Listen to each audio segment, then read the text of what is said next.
As 2024 comes to a close and we enter the holiday season, snuggled in our cozy blankets with some hot chocolate in hand, and also hopefully surrounded by those in your life that you hold dearest, the setting is perfect to take a moment to reflect back on the year. And what better way to add to the warmth that bounces from the hearth than by recounting the memories we made with the games that we played throughout the whole year. I want to take this time to go through each of the games that I played in 2024, recalling the emotions I felt while I was playing them, and also any new takeaways that I might have in the current moment. So sit back, relax, and let me take you through the games that I played in 2024. This one's gonna be a bit of a long one, but before that, I don't want this to be all about me. So while I have this platform and voice, I want to actually hand you guys the microphone and read about your games of 2024 as well. So stay tuned for that towards the end of the video.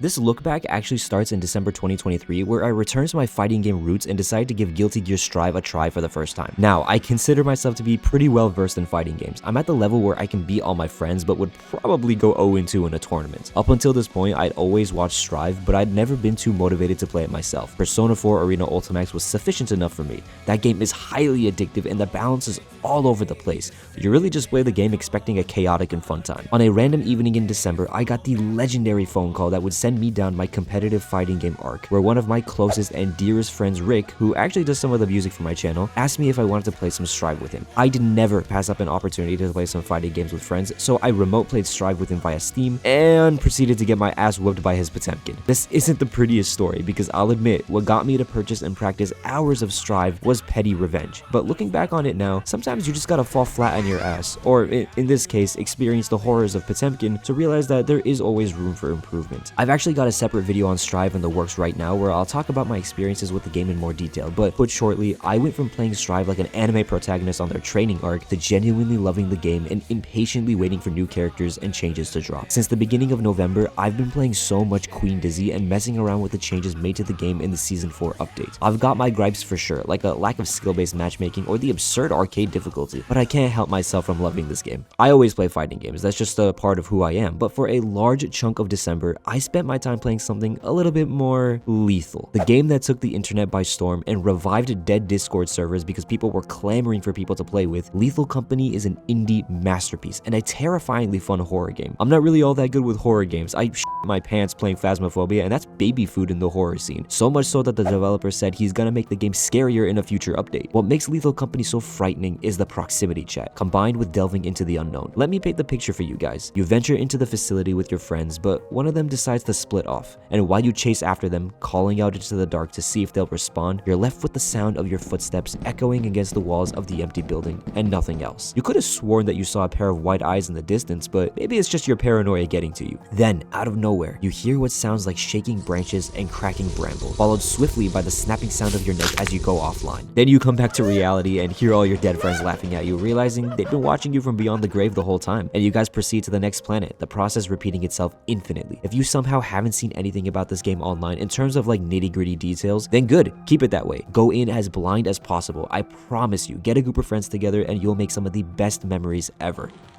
There's two thumpers! Wait!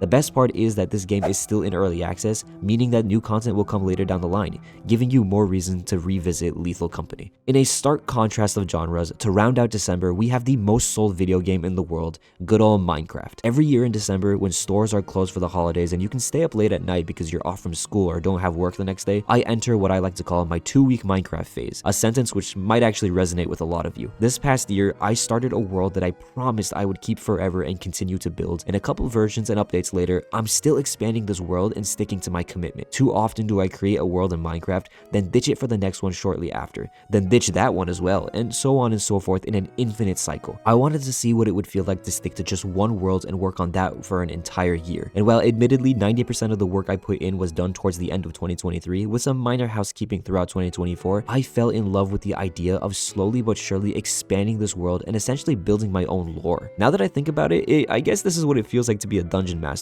and honestly, I love it. By the time this video goes up, I'll have most likely entered my Minecraft phase again, and if I'm still here next year, then you can bet I'll be talking about it in that year in review as well.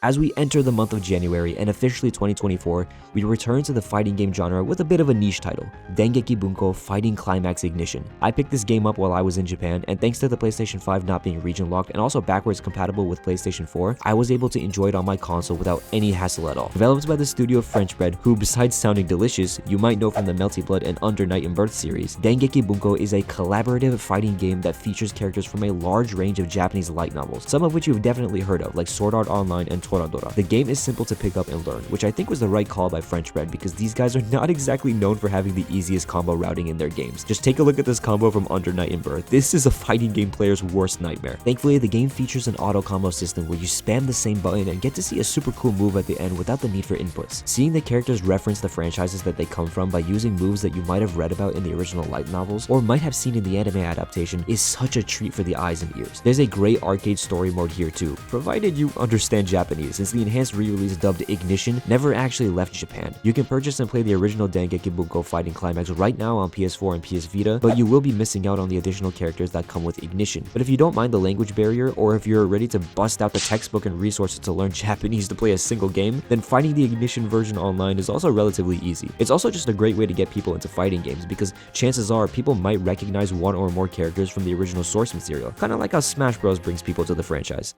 Next we have Final Fantasy VII Remake, which I've played from start to finish like 3 times already, but completed my very first playthrough on PC this year. I really enjoy Remake, yes, even the slow and obnoxious side quests. This time around, I replayed Remake more so to prepare myself for the release of Rebirth in February, and the reason why I chose PC instead of PS5 where I had previously played is because 1, it was on sale so why not, and 2, mods are just too good to pass up. Even the simple act of changing a character's outfit can become highly addictive. I spent a lot more time browsing Nexus mods than I had first anticipated. There are just too many to choose from. But yeah, I love Remake and can basically recite the game's cutscenes at this point with how much I've replayed this game. But now comes what I consider to be the heavy hitter of January, a game that was in development for 7 years that would finally grace our screens, Granblue Fantasy Relink. This highly anticipated game was one of the biggest extensions of the Granblue IP and did quite a few numbers on release. I did have a few things to say about the game's localization in one of my previous videos, but I swear to you guys, I did actually enjoy my time with this game. It was comparable to Monster Hunter in the sense that you repeated quests to gain duplicate loot or better loot outright so that you could strengthen your characters and craft enhanced weapons. The combat felt great and responsive, and I loved how each character felt super unique, so you could stick to the one that feels right to you,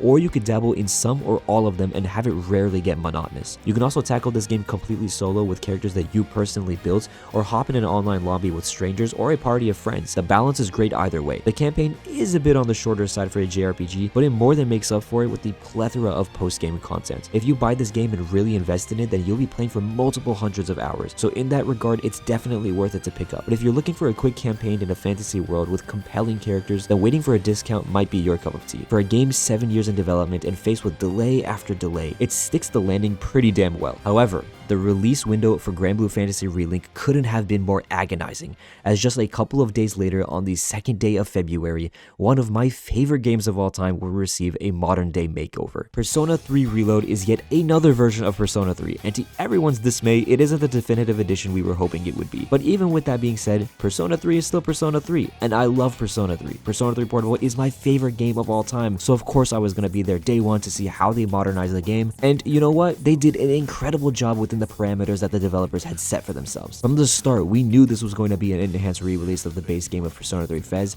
meaning that the post-content in Fez and the female protagonist of Portable would not be present. And that was true for like a solid month until they announced that the content from Fez would actually be sold as DLC later that year. So yeah, that was a bit of a slap in the face. I'm not even gonna sugarcoat it. But all of what I just said is in hindsight, as none of this was going through my head when I was playing through the game for the first time. Seeing these beloved characters in HD with a brand new voice cast that absolutely knocked it out of the park with their performances, hearing the remix tracks that I grew up listening to, as well as brand new compositions like Color Your Night and It's Going Down Now, reliving the same story that I adore so much with a fresh coat of paint. All of it brought me back to a time in my life where things were much simpler, and my only real struggle was constantly resetting the skills on my Thanatos until I got the exact build I was looking for, since skill inheritance didn't exist in Persona 3 Portable. You might be thinking to yourself how fake guns and themes of depression all link back to each other, and unfortunately, that's something I can't indulge in impression without spoiling the game. I strongly believe that Persona 3 needs to be played blind, and even if you do know about the major plot points or even about what I believe to be one of the greatest endings to a story to ever be conceived by a human brain, the game still merits a playthrough, especially after Reload made the game more accessible. At the time of playing Persona 3 Reload,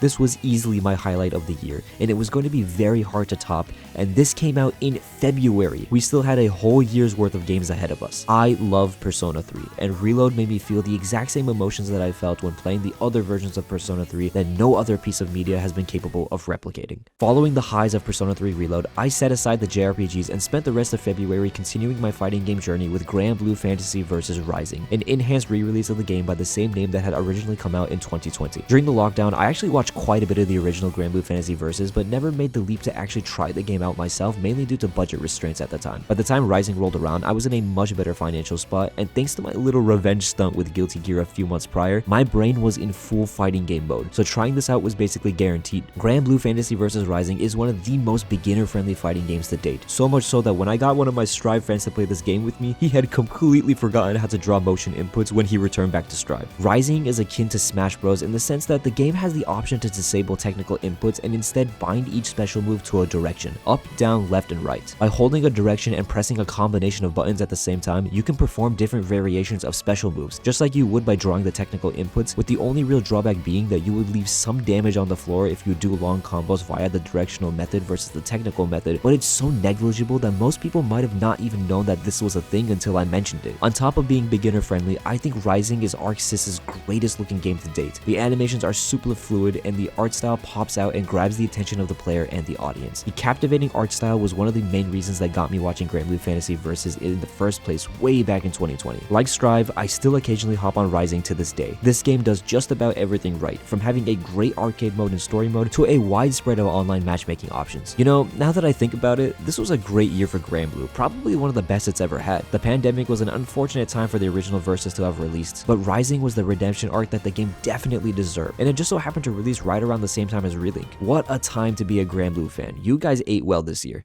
For the month of March, my time was exclusively set aside for a title with very heavy shoes to fill: Final Fantasy VII Rebirth. This was one of the most anticipated games of 2024, not just by me, but by both fans of the original 1997 Final Fantasy VII and by newcomers to the series who had hopped on the hype train of the Remake trilogy promise. Remake laid down some impressive groundwork for Rebirth to build atop. The stakes were much higher in Rebirth compared to Remake because Square Enix stated that Rebirth would end with the adaptation of a very special and beloved scene from the original game. If you know, you know. After seeing Rebirth through to the end, I do genuinely think that this game is better than its predecessor in almost every single way. Port Condor, Queen's Blood, the Dolphin minigame, the bike racing game, and so much more were some of the best parts of the game for me. Queen's Blood especially, I got way too invested in this minigame. It takes a page out of The Witcher 3's Gwent questline, a game which I actually intend to return to and eventually talk about on this channel at some point in the future. Oh, and I haven't even mentioned the combat. Oh my god, this combat is buttery smooth. It's way more expressive and flexible than before. There's more materia to mess around with, limit breaks are incorporated into combat a lot better than they were previously, and the addition of team-up attacks makes it so that the action is constant and rarely are you holding the block button for more than a second at a time. It's really hard to go back to Remake after this massive improvement. Comparatively, Remake feels so slow now. I think the combat is by far and large the single best improvement across the two games. In terms of the story, it didn't end up being my cup of tea, which is totally fine. It's subjective to each person whether or not they'll enjoy the Divergent Remake plotline over the original. I don't want to spoil anything, so all I can really say is that they took some creative liberties with that specific ending. And personally, I still prefer the 1997 original, but that doesn't mean that Rebirth's variation is bad or worse in any way, because it absolutely isn't. It's not fair, nor will it ever be fair, to critique something for not being something else. And with this in mind, Rebirth's story is one that's perfectly well put together. The presentation here feels more focused, and I think that's largely thanks to the voice actors getting much more comfortable playing their characters. This also makes the bonding between party members more impactful, which is another change I enjoyed greatly. It used to be this hidden stat in the original game which would determine how certain events would play out, but now you can visually see how close Cloud is to each party member. This game deserves its own video, and when it eventually comes out on PC, it'll definitely make a dedicated appearance on this channel. The Remake Trilogy project is one of the most ambitious things to ever be attempted in the gaming industry, and Rebirth is a testament to how far this idea can truly go. The entirety of April is a blast from the past and focuses on a single console, the Nintendo 3DS. This is actually my favorite console of all time. I have the most memories and playtime on this little handheld miracle. Well, not this one specifically because my original turquoise blue 3DS unfortunately had its SD card corrupted. Rest in peace, buddy, I still miss you. For some reason, I really had this itch to replay the first ever mainline 3D Pokemon games, Pokemon X and Y, but specifically the X version for this playthrough. Returning to the Kalos region was instantly nostalgic, and playing through the game as an adult, I realized how terribly imbalanced this generation really is. If you have an old Pokemon title that you remember loving as a child or adolescent, and if it's still within your means to play it, then consider going back to the past and compare how you feel now to how you felt back when you played for the first time as a kid. This kind of experience isn't limited to just Pokemon, but with how you nickname your Pokemon and build special bonds with them, it makes for a unique journey to the past that not all video games are capable of capturing. Sticking to the 3DS, I also played quite a bit of Persona Q Shadow of the Labyrinth.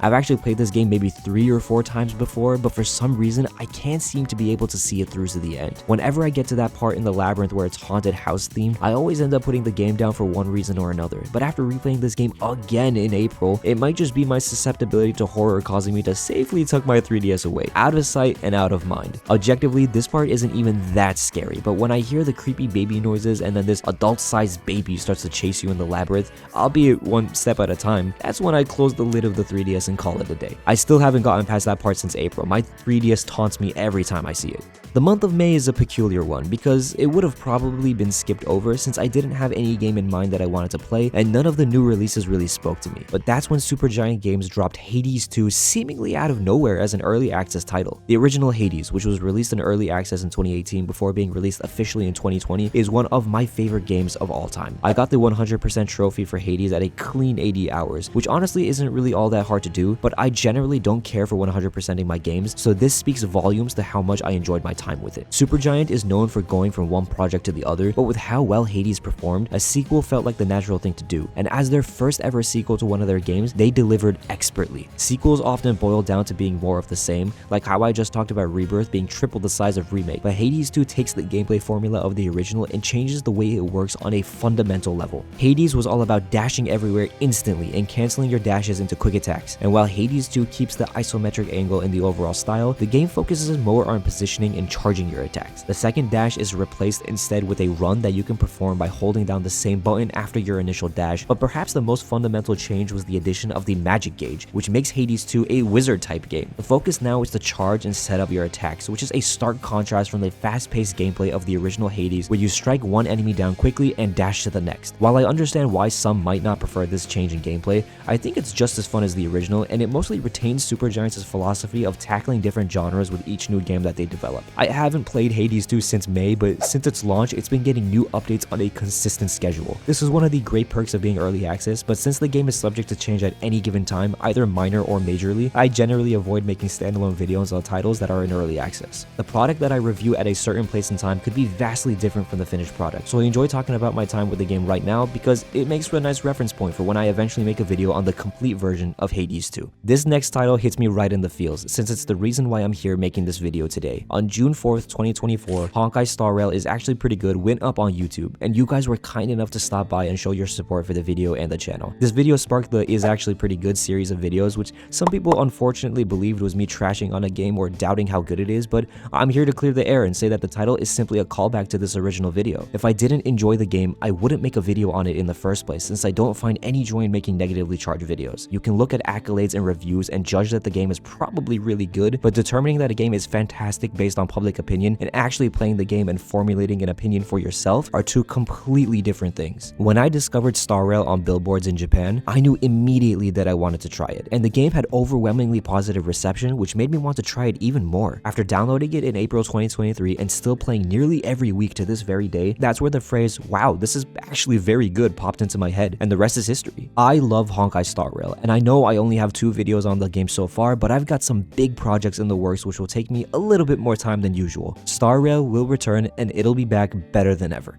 Later in the month of June, Shin Megami Tensei 5 Vengeance launched on all modern platforms, an enhanced re-release to the original game that originally came out in 2021. The original version has since been delisted since Vengeance retains the contents of the old game while adding hours of new content in the form of an optional storyline. SMT5 is my second favorite game of all time, following close behind Persona 3 Portable at the #1 spot. So I was over the moon to find out that the game was getting the treatment it deserved, somehow within the same year that Persona 3 Reload released no less. The original SMT5 was a solid game plagued by many issues, and Vengeance comes around and fixes all those potholes while also adding an insane amount of additional content. This also marks the first time that a mainline SMT title is available multi-platform, which is a huge leap forward for the series. The reason why I love SMT5 so much is because it's basically a grittier version of Pokemon. Talking with demons to recruit them is always fun, especially when they ask some very ambiguous questions, and the fact that the game is flexible enough to allow players to build literally whichever demon they want and make them viable is absolutely amazing. Mermaid is one of my favorites, so I recruited her early and took her all the way to the end of the game. Her unique attack animation is super cool, and unique attacks in general are absolute eye candy. There's this unspoken rule amongst the community where players will upload their insane strategies for certain boss fights, and they'll skip the unique animation until the boss is just about to die, which they'll then let the unique animation play out for that satisfying photo finish. I completed the Canon of Vengeance, which is the new route they added to this version, and even defeated the new super boss to unlock the Godborn difficulty mode, which lets you replay the game with an increased level cap and much stronger enemies. Whenever I get the time, I can't wait to go back to SMT5 and re-experience the original 2021 Canon of Creation with the added bells and whistles that Vengeance brings to the table. I'd said previously that it was going to be hard to beat the highs of Persona 3 Reload, given how Persona 3 Portable is my favorite game of all time, but Shin Megami Tensei 5 Vengeance quickly reached those heights and even surpass them in certain areas. The two are neck and neck because they both appeal to different sides of my gamer brain, but I think the craziest part is that these two games came out within the same year from the same company, yet there's still one more Atlas title on the way that we'll get to in due time. Before we can get to that though, we have to get through the month of July, which was my most stacked month yet. Around July is when I had the most free time, and this is also when I begrudgingly agreed to use my spare time to play Escape the Backrooms with my friends. I can stomach a horror a lot more when I'm with friends, and to my surprise, Backrooms ended up being more funny than it was scary. This game is all about progressing through increasingly weird and strange levels with new mechanics introduced every so often. The puzzle aspect is actually what made the game scarier for me because I had to use my brain power towards solving puzzles, which would leave me vulnerable to the occasional scare. But at the very least, I didn't have to do it alone. That is, until I was doing it alone because all my friends died and now everything is up to me. Guys, I'm so scared.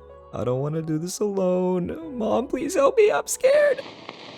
That's enough horror for 1 year. I think I've had my fill. This next game needs no introduction, and it's one that I normally wouldn't see myself playing of my own volition, but peer pressure is one hell of a drug. A year after its release, I had the pleasure of playing 2023's Game of the Year, Baldur's Gate 3, and I mean just wow, what an experience this was. I played way too many campaigns to count with a variety of different friends and family, and each one was a unique experience all unto itself. This game went from being a cultural phenomenon that I was perfectly aware of but wasn't too interested in trying myself to becoming a game that I still can't put down, especially now since Larian Studios rolled out an update that makes mods officially supported and super easy to install. There's still one more major patch coming to Baldur's Gate 3 sometime in 2025, and even after this patch rolls out, I know for a fact that I'll still be playing the game. Right when I think I've seen everything in Act 1, something completely new wipes me off my feet, and that usually creates a chain reaction where the experience is altered ever so slightly in the later acts as well. In my video for this game, I stated that it might just be one of the most bang for your buck games to ever exist, and Larian Studios continues to prove that statement true with free updates and bug fixes nearly 2 years after its launch. This is one of those games that'll be on almost every gamer's tongues indefinitely.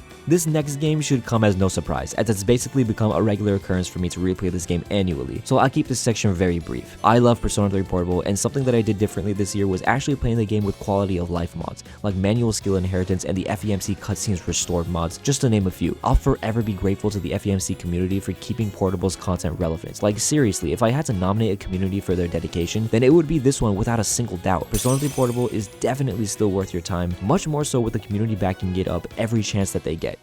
I end the month of July with a fresh title that I learned about only a few days prior, Yume Nikki. This 2006 psychological walking simulator has its own dedicated video on my channel, and for good reason. With how much access we have to the internet and social media, it's not often where you find a game or piece of media that you have literally never heard of, which was how it was for me when I discovered Yume Nikki. This game was freaky, but not in the jump scare kind of way. It's not the intention of the game to be freaky either, and the best way I can explain what I mean by that is by referencing the same Steam comment that I used in my video, where the guy says, Yume Nikki is a game that disturbs the comfortable and comforts the disturbed. Depending on your past experiences and the current point in your life that you find yourself in, Dengeki will resonate with you in a unique way. For me, I played this game shortly after I decided to take YouTube seriously following the success of my Honkai Star Rail video, and what I thought would originally be a fun little video about me trying a brand new game slowly turned into me reflecting on my life. The game itself is really simple. You enter these different dimensions via doors and explore them, occasionally finding some items along the way which can change how the main character Modotsuki looks, but it's in trying to find the deeper meaning where the game really starts to impact you mentally and emotionally. It's just you and Modotsuki exploring her dream world, and even though there are some characters here and there who can be quite the sight for sore eyes since it can become a bit daunting when it's just you in the game, everything in this game is meticulously placed and holds meaning. A bit of a cult following has formed around Yume Nikki, and fans have dissected this game down to its very code to figure out its intricacies and the deeper meaning to everything. I walked away from Yume Nikki with a different view on life. Concepts or deadlines that once seemed daunting were now trivial matters in the grand scheme of things, and none of this was a brand new realization. It was just something that, as I grew older, I'd forgotten somewhere down the line, and Yume Nikki helped me retrace my steps and pick up those missing pieces.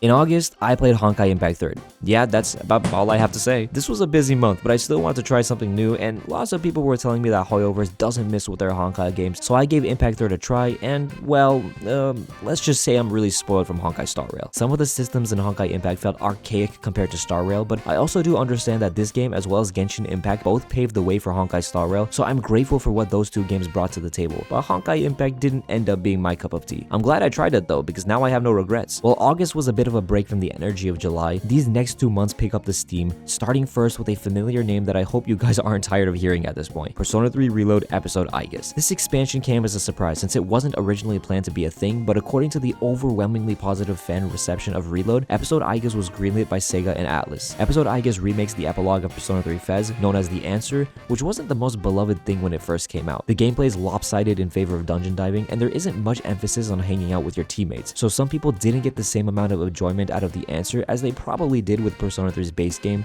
which also went by a different name, called The Journey. Back in the day, I was one of those people, but Reload's Episode Aigis smooths out the experience by adding a lot of much needed bonding sessions with your teammates, and thanks to the improved gameplay, the dungeon doesn't feel draining anymore. However, I'm much less emotionally attached to Episode Aigis compared to the base game, and I think even less so with this remake because it's a lot less emotionally charged. I swear, you'd think Yukari was gonna kill a motherfucker with how heated she could get in the original. Those same themes are still present here, but they're slightly less intense. Regardless, it was still a great time, and you could even maintain the difficulty of the original if you wanted to as well. You know, I kinda miss getting my ass handed to me by regular enemies. Comparatively to other Atlus games, Episode Aigis wasn't too long, so I was able to beat the game just before the drop of the next big title about a week later, Final Fantasy 16. I've got a video on this game in the oven right now, and in saying that, I've basically carbon dated where I am in terms of like a proper upload schedule. I try to get these out as quickly as possible, I promise you guys. Since that video doesn't exist right now though, now's the perfect time for me to briefly talk about the highs and lows of Final Fantasy 16. This game is gorgeous, sounds amazing, and plays exceptionally well. It's the holy trifecta that all games should strive for to at least have a product that'll leave a good amount of people satisfied, and Final Fantasy 16 comfortably reaches that benchmark. However, for those longing for a unique action-adventure combat experience or for an outstanding story experience, you may be left wanting, because Final Fantasy 16 doesn't exactly underdeliver in these categories, but it plays it really safe and doesn't do anything too crazy. In fact, it's really safe and simple to the point where some players may grow disinterested as the game progresses, and this is by no means a short title. You're gonna be here for around 35 to 40 hours for the main objectives alone. It's almost as if the story is self-aware that it's a Final Fantasy title and doesn't want to enter the what the hell is even happening pitfall that Final Fantasy games can tend to get stuck in. But for me personally, I think the story was fine. I enjoyed the conclusion and the very cool yet corny one-liners that Clive starts dropping at the end of the game. The combat as well, it doesn't test or push the player in any meaningful way. You're given all the tools and are free to go nuts with basically no restraints. But even this I didn't mind too much. This was actually my second time playing the game, my first time about a year ago when it first released in the summer of 2023. And now that I've played it twice, this is definitely a game that plays it safe. So it's a safe recommendation from me. If you want to experience a perfectly fine modern Final Fantasy game, then 16 is available on modern platforms and PC for all to enjoy. It might not be a catalyst title that kind of gets players going down the Final Fantasy rabbit hole like how the original Final Fantasy 7 was for me, but that doesn't make it a bad title by any means. I definitely see myself playing this game again sometime sometime in the future once the dust has had time to settle. October was probably my most anticipated month due to a certain game that was scheduled to launch, but for the first couple of days of the month, I went back to Melty Blood Type Lumina just to kind of mess around for a bit. I don't talk about this game too often, but it is legitimately a top 3 fighting game for me. Watching Evo and seeing Jinx Hisui leave commentators speechless was like core memory for me, and I think it was as a result of that I got into the game around the same time. Type Lumina is the golden standard in terms of single player and content, at least to me. There's this little checklist for each character with a percentage that shows you how much content of theirs that you've done, and you even get rewards in the form of in-game currency to spend on cute little titles and stuff. It all seems like minor stuff, but I live for this shit. This is the kind of stuff that I love in fighting games. Type Lumina, you'll always have a special place in my heart.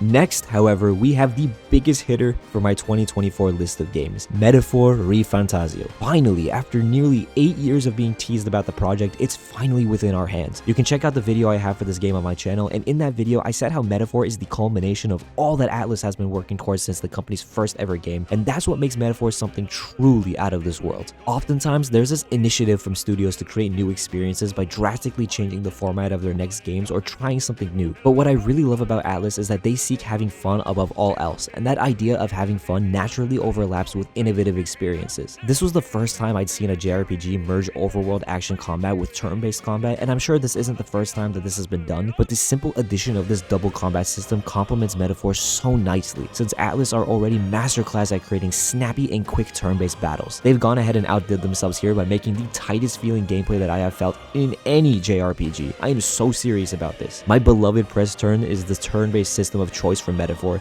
and combined with a variety of other systems that hail from previous titles like Digital Devil Saga, Etrian Odyssey, and Persona, just to name a few, you have made the combat of my dreams into a reality. I also want to give kudos to how the calendar and social stuff is handled in a Metaphor, because in Persona, it could kind of feel lopsided where you visit a dungeon for maybe 2 or 3 days out of the weeks that you have before the deadline, just so you can use your remaining time to spam social stuff like raising stats and hanging out with social links. This isn't a big deal with Persona since that's arguably the game's biggest drawing factor, but for Metaphor, the balance here is to die for. There are much less social links in Metaphor, and all of them are nearly unmissable, so you're divvying your time between dungeon diving and social stuff a lot closer to 50-50. I love this balance, as it makes each social link have much more weight, and it emphasizes proactiveness in terms of combat preparedness a lot more. There are times when you can basically get jumped in this game where enemies will attack you completely out of nowhere while you're just chilling in your gauntlet runner, so that kind of being ready to fight at any given moment means you'll be tinkering with the customization a lot more during regular activities. I've said twice now that my highlight of the year was going to be hard to beat, and both of those times were from Atlus games. But here I am with yet another Atlus game, saying it a third time as Metaphor cements itself as my game of the year for 2024. Now personally, Persona 3 Portable is my favorite game ever, so I hold Reload closer than usual,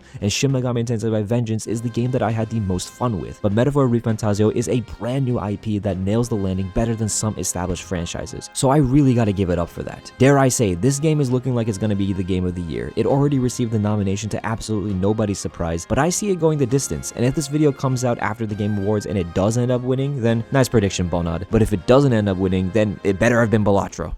And there you have it, those are my games of 2024. But wait, hold on, what about November? Well, November was more about tying up loose ends by revisiting the games that I'd played this year and either seeing them through to completion or just giving them another go. I replayed Metaphor, continued to play Final Fantasy 16, and returned to Baldur's Gate 3, both with mods this time around, and I also played a bunch of Granblue Fantasy vs Rising and Guilty Gear Strive as per usual. I did try some Deadlock as well, but I didn't play nearly enough for it to warrant my opinion. I'd have to play just a bit more before I'd be comfortable saying anything about that game. But with my list out of the way, it's time to see what you guys played this year. I had a lot of fun reading through your games of 2024. The humor was great. You guys got some genuine laughs out of me. Like, what am I even reading here? Through your comments, I got to see a whole different side of video games that are completely foreign to me, like Assetto Corsa in the driving sim world, Civ 6 apparently taking you anywhere from 20 to 40 hours per game, and also sinking hundreds of hours into Bloons Tower Defense. I'm glad to see some Balatro representation here as well, since I've heard so many good things about it, but haven't gotten around to trying it myself. The fact that I also had some influence on your decision to play Honkai Star Rail matters to me so much more than you can imagine. Then there's the comments that bring me back to reality, like this one here, where you said that the Game of Life was the highlight of your year. And on that note, there's no better way to wrap up this already pretty lengthy video. I still would love to hear about your games of 2024, so do put those in the comments down below. And while you're there, drop a like if you enjoyed, and and possibly even consider subscribing. Your support means a lot. I intend to go full throttle with this channel in the next year and to really hone my editing skills while giving you guys a variety of different content, whether that be the continuation of the Is Actually Pretty Good series, some video essays here and there, or some bigger and newer projects entirely. To everybody that supported me up until this point, thank you so much for your patronage. And to everybody that joins in the future, I hope that we can build this community to be as big, strong, and tightly knit as it can possibly be. Thank you guys for watching, and I'll see you in the next one.